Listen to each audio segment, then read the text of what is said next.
slogan should be America. I want to America. Boy, do I have a treat for y'all today, folks. And yes, it does have to do with Donald Trump drinking bleach, but really only tangentially, just because that is part of the ad. But the spectacle I have for you today is a new Biden campaign ad where they had a very special superstar guest voice the ad for them. One of Trump's fellow New Yorkers and greatest adversary, Mr. Are You Looking at Me? Robert De Niro. Let's talk about some of the other things that De Niro has been doing and saying about Trump in recent weeks. From midnight tweets to drinking bleach to tear-gassing citizens and staging a photo op.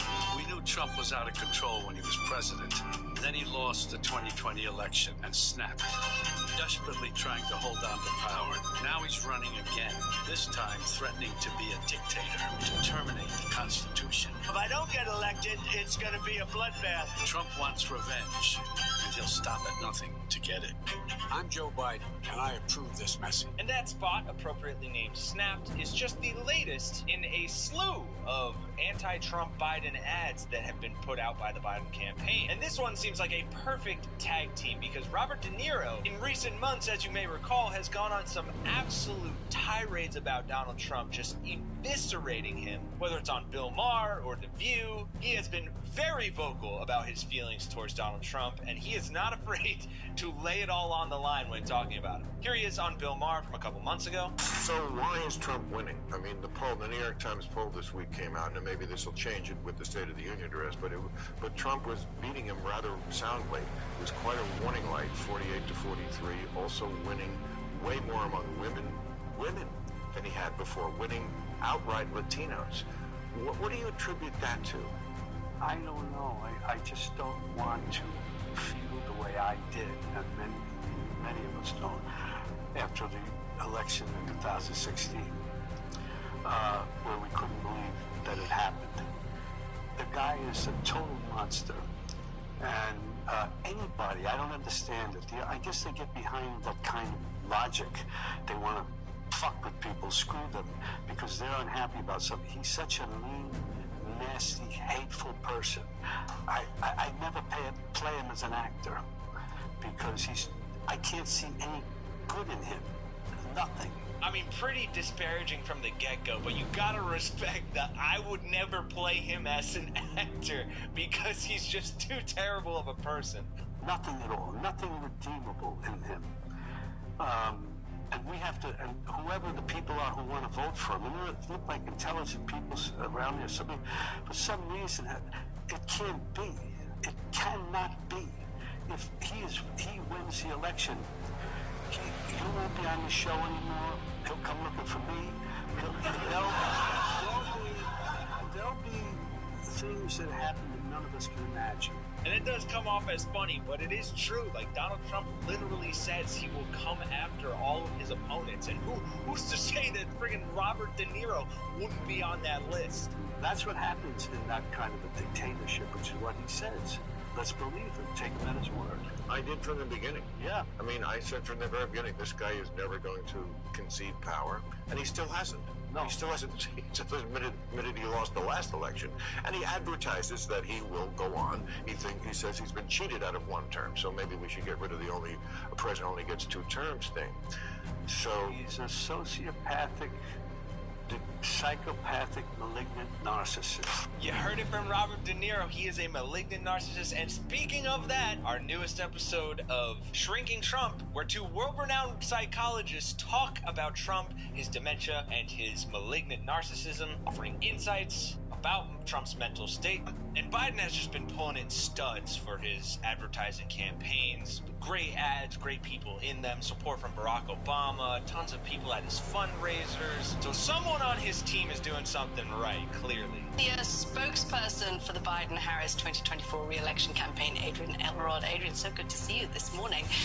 Look, you get Robert De Niro voicing an ad like that. We've heard the Biden campaign, obviously, with some of those images, some of those messages out before. What difference does it make in terms of swing voters, in terms of donors, having a celebrity voice voice ads like that? Well, it's incredibly important, of course, Caddy, because number one, it does break through. I mean, Robert De Niro, two-time Academy Award winner, he's from New York. He epitomizes, the ultimate ability to draw a contrast with a fellow New Yorker. But we also, with this ad, Caddy, want to make sure that the American people understand that as bad as a Trump presidency was in the first go-around, it will be even worse in the second go-around. He's made it very clear that he wants to rule like a dictator. He's made it very clear that if he loses this election, there will be a bloodbath. And he's made it very clear that he's going to use a second term not to fight for the American people, but to seek political revenge on his enemies, on his political enemies. And so we want to make sure that the American people truly understand this contrast, truly understand what is at stake. And you're going to see a lot more contrast like this coming from us, Caddy, in the closing 5.5 months. De Niro can bring some high-profile energy to Biden's campaign. And it's such a stark contrast to what Donald Trump is doing, where you have him bringing both convicted sex abusers and people indicted for murder up on stage as his supporters. Biden's going out and getting Robert De Niro. The contrast could not be more stark. And it's really a powerful weapon for Biden as well, because not only does it give them that star power, but De Niro actually believes all this, as you saw earlier in that previous clip on Bill Maher, but especially in this clip that went viral recently from The View. Any advice to the Biden campaign or the voters? What are you thinking? Well, I think I don't understand why people are not taking him seriously, because you read about it historically in other countries that they didn't take the people seriously. I think Hitler, Mussolini, they're fools and clowns. And I hear it, there's some people, I mean, who does not think that this guy is going to do exactly what he says he's going to do? Right. He's done it already. And then what? We're going to sit around and say, what? We told you so? Or whoever, I told you so? It's going to happen. If he gets elected, it's going to change this country for everybody. And they might think that it's going to make their life better. They just want to, excuse my French, they just want to put the rest of the country. Those people who support him with anger and hate, because that's what he's about, they're going to see. I mean, I used to see these things. I didn't understand how he didn't really care. I see what a hateful, mean-spirited, awful thing he is. He was vicious to her. He's vicious. And why will he not do that in this country? He's already done it. Yep. Why would he not do? When I say I want to punch him in the face, it's because what he said to a person, a bystander or somebody in one of his rallies, he wants to punch him in the face. You don't talk that way to people. What kind of person does that? Makes fun of the physically challenged. He makes fun of people who are physical challenges. He's done that too. He's done everything. The military. He says that people who go to war are losers. Wake up. He's done everything. What more do you need? It's almost like he wants to do the worst that he could possibly do to show this country to with us. His slogan should be America. I want